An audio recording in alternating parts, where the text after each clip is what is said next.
Here are the video solutions for AQA Functional Skills Maths Level 1. This is paper 2, which is the calculator paper, and this is the February 2020 paper, although I think on the website they refer to it as the March 2021. So let's take a look at question number 1. Which type of angle is the largest?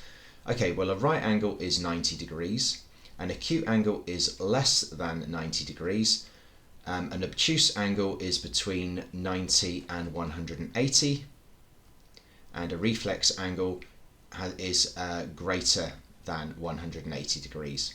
So it is therefore the reflex angle. Question number 2, this fair six-sided spinner is spun once. What's the probability that it lands on an odd number? So the number of odd numbers, or there are 4 possible odd numbers here, so that's 4/6. So as we can see, this has been divided into sixths, 1, 2, 3, 4, 5, 6. So we want to find 4/6, so that's 1/6, 2/6, 3/6, 4/6. So there is the probability there.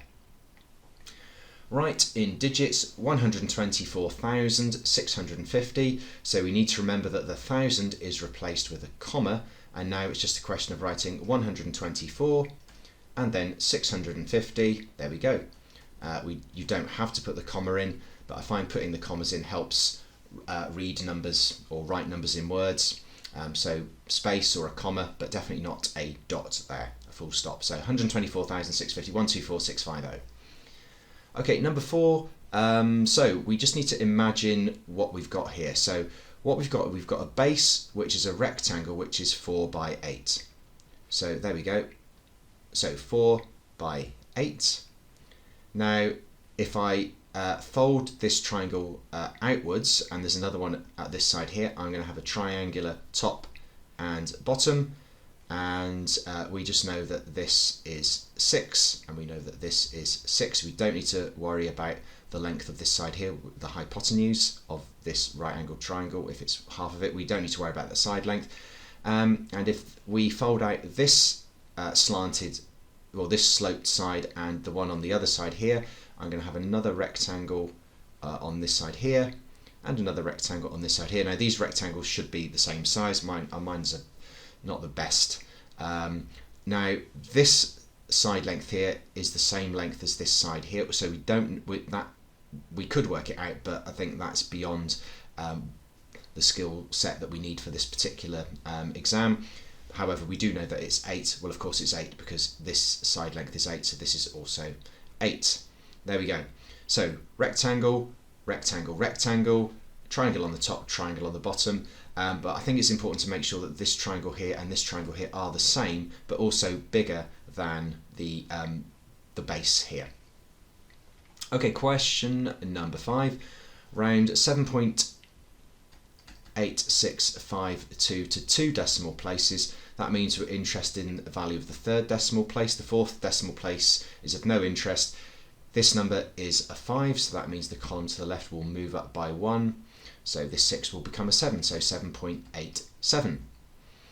Convert grams to kilos. Well, we need to remember that 1 kilo is 1,000 grams. If you don't know that fact, then this question will be a bit tricky. So going from kilos to grams, we multiply by 1,000.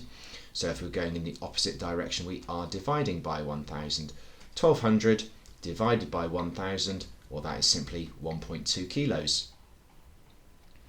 Question number 7, how many days are there in October? Well, as a kid I just learnt the rhyme, 30 days hath September, April, June and November.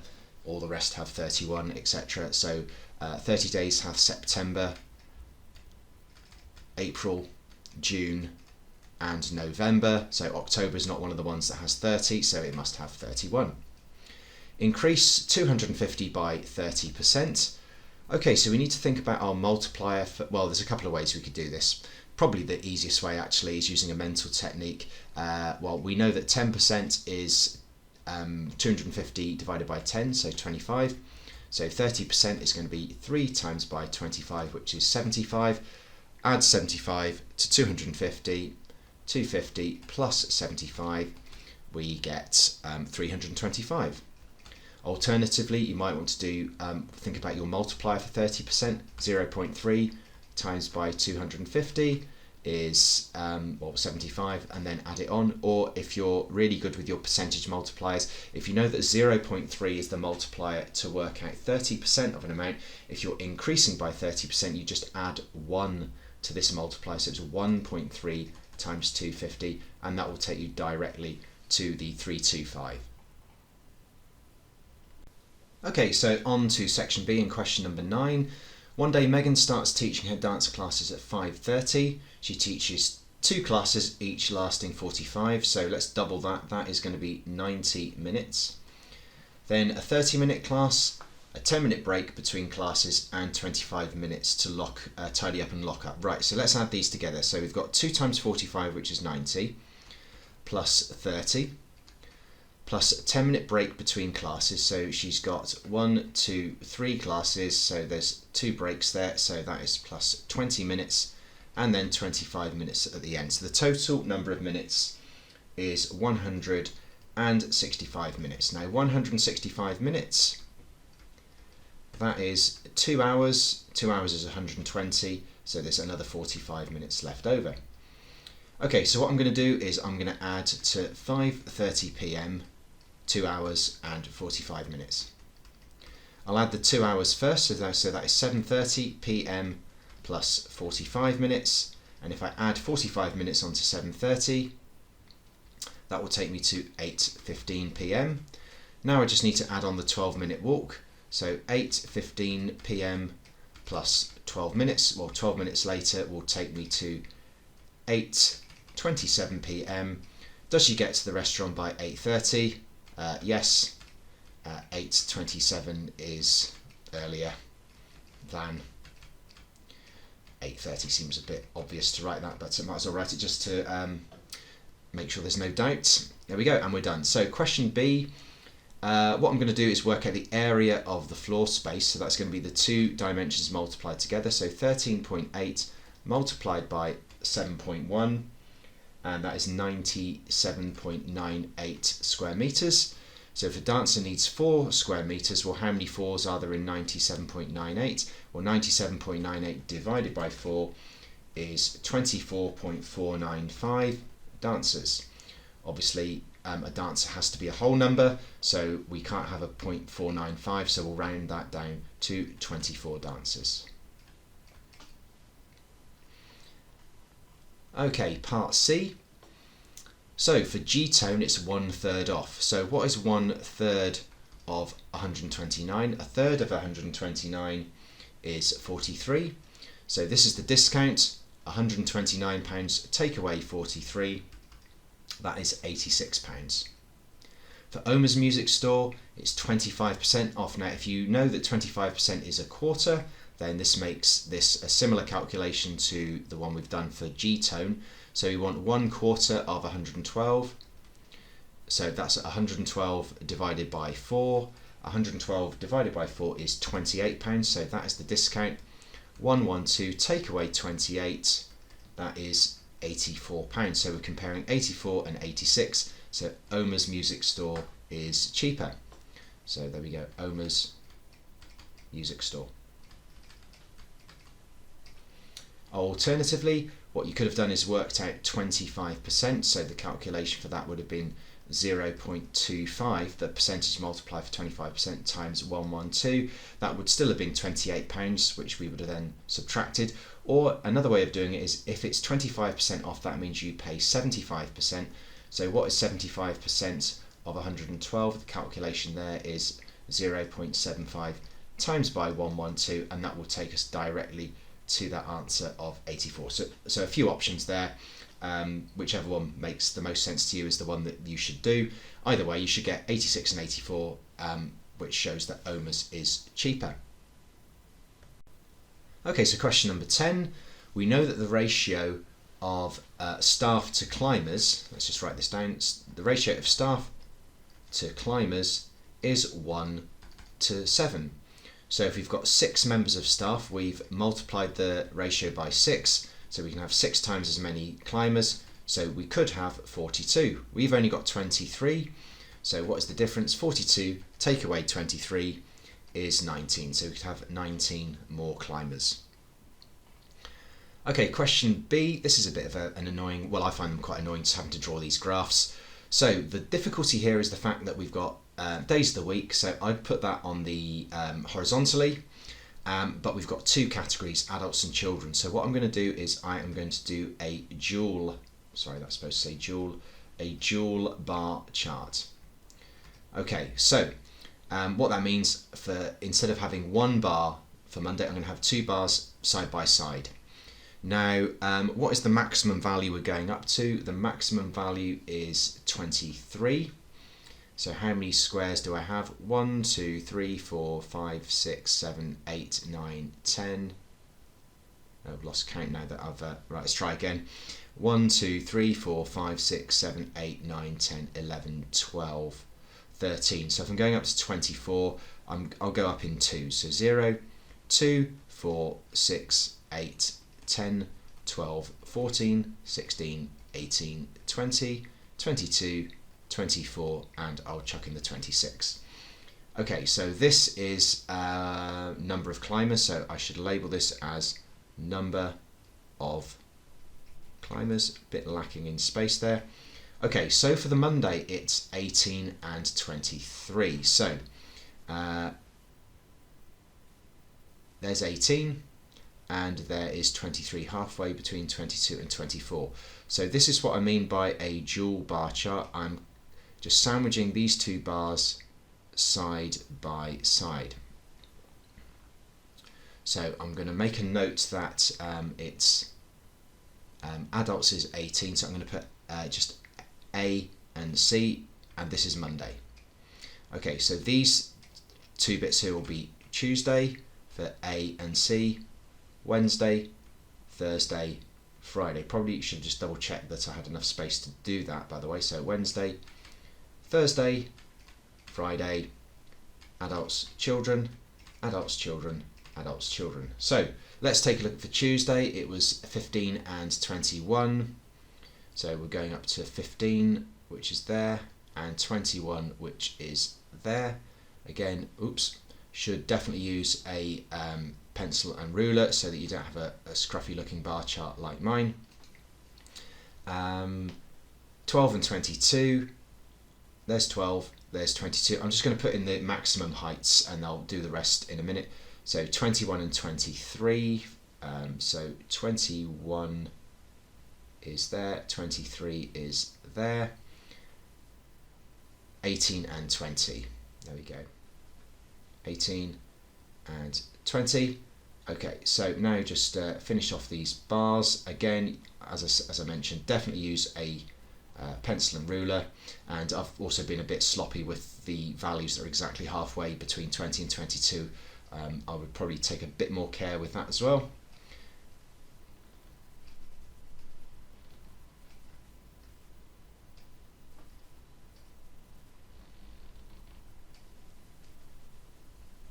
Okay, there we go. So just a couple of comments on this. For the dual bar chart, you're clumping the adults and the children together so that they're attached. These bars are equal in width. All my bars are just one big square across, and the gap between each set of two is also, oops, that's not a gap there, is also a consistent gap of 1. So make sure there is consistency. There is another option you could have done. You could have done a composite bar chart where you're just stacking one bar on top of the other. That might cause a bit more difficulties in terms of what sort of scale you'd use, because you would need, well, on this one here you'd be going up to 18 plus 23, which is well over 50. So how are you going to structure that? But yeah, I think a dual bar chart is much easier than a composite one. So there we go. Right, moving on to 10C. So we want to work out his mean time. So for the mean time, we're just going to add them all up. So 9.22 plus 8.58 plus 7.79 plus 7.23 plus 8.66 plus 8.14. That comes to a total of 49.62. So for the mean, it's the total divided by 1, 2, 3, 4, 5, 6. Well, we know there's 6 because it says 6. And that is 8.27 seconds. In order to qualify, he must have a mean time of less than 8 seconds. Since 8.27 is greater than 8, No, he doesn't qualify, unfortunately.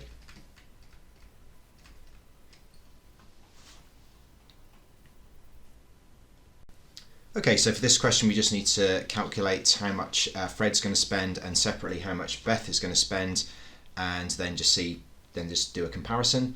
So let's just do, on this side is going to be Fred, so that's going to be 2 lots of £17.50, 3 lots of £10.75, a 14, a £12.95 and a 45. And over here for Beth, that's going to be 2 times £11.99, 2 times £9.50, a £14.50, a 9, a £22.95 and a 38. Okay, so 2 times by 17.50, that is 35. 3 times 10.75 is 32.25. So adding up 35, 32.25, 14, 12.95 and 45, that comes to a total of 139.20. Let's work out some of these costs here. So 2 times 11.99, that is 23.98, and 2 times £9.50 is 19. 23.98 plus 19 plus 14.50 plus 9 plus 22.95 plus 38 comes to 127.43. So Fred says the total cost of my uniform is lower than Beth's. Fred is wrong, since 139.20 is greater than £127.43. And we're done on that one. Okay, so for this question, I would work it out per week. You could add up the total number of jobs per week and then multiply that by £2.50, but then you need to remember to add on 3 lots of £5. So it's probably easier, just keep it simple, £2.50 times by 5 plus 5. So do the multiplication first. £2.50 multiplied by 5, so that is £12.50. So actually, let me just write down week 1. So that's going to be £12.50 plus £5, which is £17.50. Week 2 is going to be 9 lots of £2.50 plus 5, which is £22.50 plus 5, which comes to a total of £27.50. And for week 3, that's going to be 10 times by £2.50 plus that supplementary fiver, so that is 25 plus 5, which is 30. So we know what she's earned for each week, so therefore the total is simply £17.50 plus £27.50 plus £30, which comes to a total of £75. Is this enough to buy the trainers? I've forgotten how much the trainers were. They were 70. So yes, because £75 is more than 70, or she's got £5 left over. Okay, so for this question, right, we just need to have a little think about this. So each rectangle of leather is 35 by 20, and we are cutting them from 120 by 10. Now what we've got here, instead of, we've got a scale here, so 10, 20, 30, 40, 50, 60, 70, 80, 90, 100, 110, 120, 10, 20, 30, 40, 50, 60, 70, 80, 90, 100. So this is the exact size of the big sheet of leather. So we want to turn this into a 35 by 20. So if it's 35 by 20 in real life, then I need to divide these by 10 to turn it into the scale. So it's going to be 3.5 times by 2. So 1, 2, 3.5 times by 2. Okay, there is one sheet there. There's another one there. There's another one there. Sorry, that I should make that more obviously a half there. I've not drawn that fantastically. Another one there. Okay, so we've got 1, 2, 3, 4, 5 if we cut like so going downwards. So let's think about how many we get widthwise. So there's a half, 1, 2, 3. So Okay, across the top we can get 1, 2, we can definitely get another one in, 1, 2, 3.5, but we can't get a fourth in.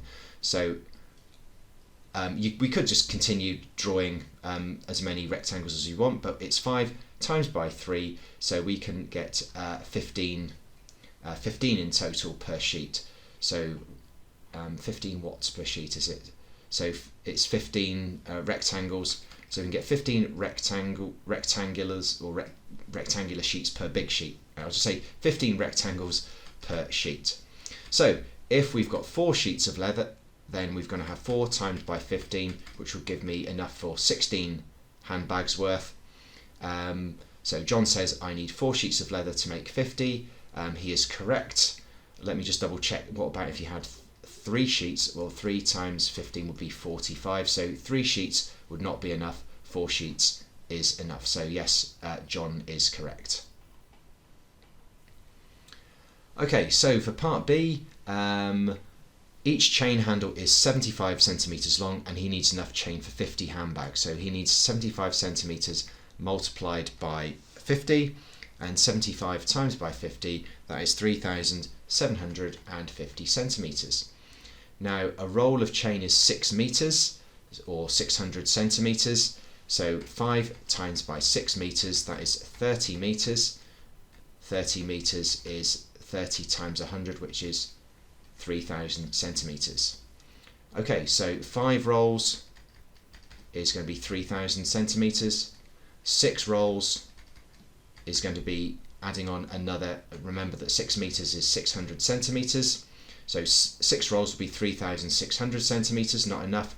So 7 rolls would be, it doesn't really matter what it's going to be, we know that it's going to be enough anyway, but we'll do the maths correctly. So 4,200 centimeters. So 6 rolls not enough, 7 rolls a bit more than necessary, but that's the answer. That's the number of rolls that he will need. So the answer here is not 7 rolls, it's how many more 6 meter rolls. So be careful you don't make the mistake that I did. So instead of it being 7, it's going to be 7 take away 5, which is 2 rolls. Okay, so 12C, what we need to do first of all is work out what the cost is for 50 handbags. So that's going to be 252.50. Sorry, this is the cost of production of 50 handbags. So 252.50 plus £33.50 plus 119.50 plus 87, and that comes to a total of £492.50. So this is for 50 bags. So therefore one bag is going to be 492.50 divided by 50, which is £9.85. So that is the cost per bag.